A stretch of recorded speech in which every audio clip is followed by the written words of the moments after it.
बात किसान आंदोलन की। देश का अन्नदाता पिछले 99 दिन से आंदोलन कर रहा है और अब वो 100 के आंकड़े से एक कदम दूर है। अक्सर 99 के फेर में आकर कई बार लोग नर्वस हो जाते हैं। क्रिकेट के पिच पर तो ये अक्सर होता है, लेकिन जब 26 नवंबर को किसानों ने दिल्ली की तरफ कूच किया था, तब किसने सोचा था कि ये आंदोलन इतने दिन चलेगा। पर जैसे जैसे दिन बीते बहुत कुछ बदला, आंदोलन के नेता भी और आंदोलन भी।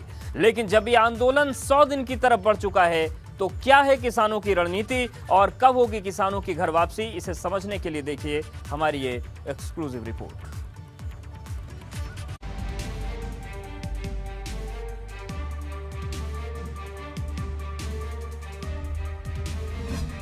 किसान आंदोलन के 99 दिन समाधान बिन।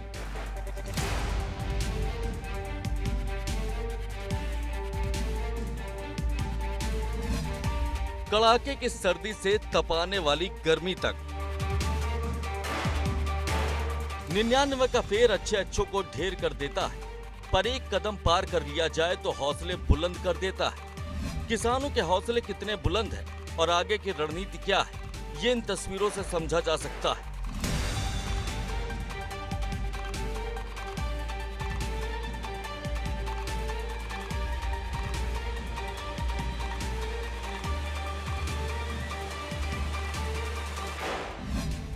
मार्च में मई की याद दिला रही है गर्मी। आंदोलन कर रहे किसानों के सामने सबसे बड़ी परेशानी गर्मी की है, जो मार्च में मई की याद दिला रही है। लेकिन किसान हर चुनौती से लड़ने के लिए तैयार हैं, या यूं कहें कि किसानों ने अपनी तैयारी शुरू कर दी है। किसानों ने न सिर्फ छप्पर के जालीदार मकान बनाने शुरू कर दिए हैं, बल्कि गर्मी से बचने के लिए कूलर पंखे की व्यवस्था भी शुरू कर दी गई है। हमारे यहाँ हिंदुस्तान में 81% 80% किसान ऐसे हैं जिनके पास 2 बीघे 4 बीघे 6 बीघे है ना। ये जमीन लेने के बाद में, जैसे इनकी जमीन ली, मेरी जमीन ली, हम पे 5-5 बीघे जमीन है, उसको कहीं ना कहीं सीधा ये कहना है कि जब तक बिल वापसी नहीं तब तक घर वापसी। बिल्कुल बिल्कुल ये सच्चाई है। ये बिल वापस नहीं होंगे तो घर नहीं जाएंगे, चाहे कितने भी साल लग जाएं। मोदी जी हटेंगे 24 में, तब घर जाएंगे, तब ये कानून हम दूसरी सरकार से पास कराएंगे। लेकिन अब हटना नहीं है। अब हमारी मजबूरी इन्होंने बना दी है। कभी आतंकवादी, कभी खालिस्तानी, कभी कहीं से एड आ रही है, कभी कनाडा से पैसा आ रहा है, कभी पाकिस्तान से। इस तरह की बातें करके हमारे दिल को और दुखा रहे हैं। ये सरकार बनी किसानों के दम पे थी। आप देख रहे हैं, ये हमारा जो किसान यहाँ पड़ा है ना, आप किसी से पूछ लो कि भाई किसको वोट दिया है। ये सत्यता है कि किसानों ने गांव में हर हर मोदी और घर घर मोदी का नारा देने वाले इन किसानों के युवा और ये किसान थे। आज हमारी अनदेखी कर रही है सरकार, इसकी भी अनदेखी 2024 में और यूपी में 2022 में करेगा किसान। देखिए, बिल्कुल किसानों में साफ तौर पे गुस्सा देखा जा सकता है। कोल्हू से निकलेगा हल, और इन सब के बीच किसानों ने NH9 पर एक कोल्हू भी लगाया है, ताकि तपती गर्मी में आंदोलन कर रहे किसानों को गन्ने का रस पिलाया जा सके। गन्ने का रस निकालने के लिए किसानों का कहना है कि गर्मी ज्यादा पड़ती है और जो गन्ने का रस होता है वह ठंडा होता है, और ठंडा पी के हम यहाँ पर लगातार बैठे रहेंगे। आप ये बताइए कि ये कोल्हू लगाया है, किसने लगाया है? जी हमने लगाया जी, बरेली से लाए हैं। कल कल लगाया, फिट करा कल ही। नीचे हाथ वाला है लेकिन ये मोटर वाला है। तो कल हमने इतने गन्ना मिला, गन्ना नहीं मिल पा रहा है। आज फिर गन्ना बोल के आए।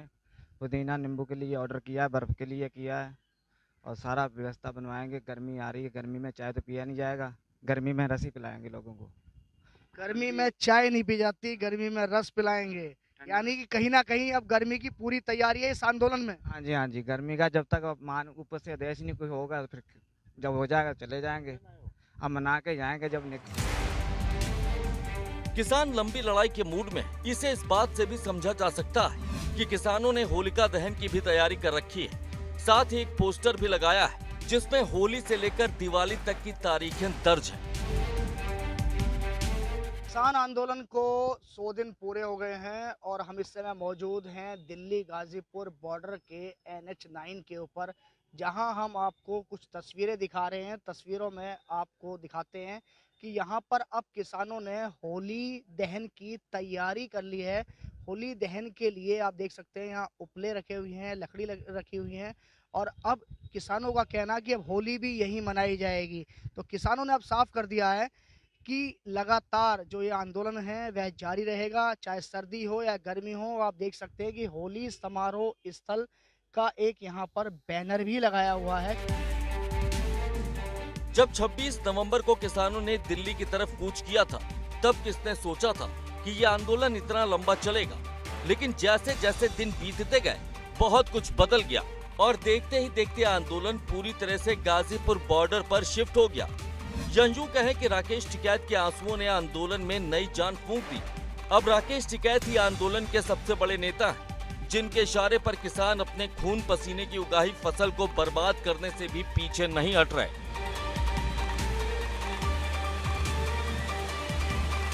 अगली रणनीति बताइए कि रणनीति क्या है आप लोगों की?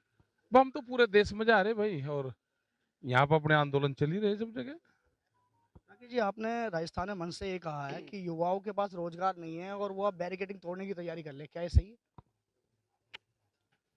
ये कहा कि खेत से ही रोजगार पैदा करने पड़ेंगे, और जिस तरह से वहां पे हम थे नागौर में, वहां पे पूरी बैरिकेडिंग कर रखी थी। 1.5 किलोमीटर दूर उनके वाहन खड़े कर रखे थे। अपने घर से ही पहले आंदोलन की शुरुआत करनी पड़ेगी भाई। वाहन उनके वहां आने चाहिए थे। उनको ये कहा कि अपना भाई वाहन आपके यहाँ रहते क्यों रोक रखे पुलिस ने, उसके लिए कहा उनको। राकेश जी, ये भी बात सामने आ रही है कि अब ये कहा जा रहा है कि वोट किसी को भी दे दो पर बीजेपी को मत दो। अरे तो जनता भाई नहीं किसी दे रही, हम क्या किसी को कह रहे तू कहाँ दे। अगर वो नहीं दे रही उनको, वे तो कह रहे सिलेंडर 350 रुपए से 800 रुपए बजा लिया। अब वो नहीं वोट दे रहे किसको भाई, इससे हमारा क्या मतलब। राजनीति तो बहुत दूर है। हम जनता से भी तो आप ही कह रहे हैं ना, आजकल आपको बहुत लोग देख रहे हैं। अच्छा, बहुत लोग आपको टीवी पे भी देखते हैं, जो आप कहते हैं उस बात को मानने भी लगते हैं। जैसे कि आपने कहा कि फसलें नष्ट कर दो, तो लोग फसलें नष्ट करने लगे। तो आखिर बीजेपी सिर्फ पार्टी की बात है कि सियासत बीच में कहां से आ गई? सियासत तो है ही नहीं यहाँ पे, सियासत तो हम बहुत दूर रहे। पर किसानों का यह आंदोलन स्थानीय लोगों के लिए परेशानी का सबब भी बन गया है। बहुत ही ज्यादा परेशानी है इन्हें। लोगों से बात करते हैं, ये बताइए कि कितनी परेशानी का आपको सामना करना पड़ा? बहुत परेशानी होती है, 10 किलोमीटर 5 किलोमीटर घूम के जाना पड़ता है हमको। ये बताइए कैसे कैसे आप कहाँ से आए? रास्ता तो है नहीं, कुछ भी कहीं भी रास्ता नहीं, ऊबड़ खाबड़ है, जंगल टाइप है, यहाँ से आप आ रहे हैं?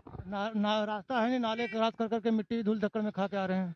तो देखिए, रास्ता नहीं है और अपनी जान जोखिम में डालकर ये लोग यहाँ पर आ रहे हैं और यहाँ से निकल रहे हैं। और ये लोग इस समय गाजियाबाद की तरफ आ रहे हैं। ये रास्ता वैशाली की तरफ जाता है। जिस रास्ते पर ये लोग आ रहे हैं, बहुत ही इन लोगों को परेशानी का सामना करना पड़ रहा है। आपको बता दें कि सरकार और किसानों के बीच अब तक 12 दौर की बातचीत हो चुकी है, लेकिन हर बार ये बातचीत बेनतीजा रही। किसानों का साफ कहना है कि जब तक तीनों कृषि कानून वापस नहीं लिए जाएंगे, तब तक वो घर वापस नहीं लौटेंगे। गाजियाबाद से शक्ति सिंह के साथ ब्यूरो रिपोर्ट, एबीपी गंगा।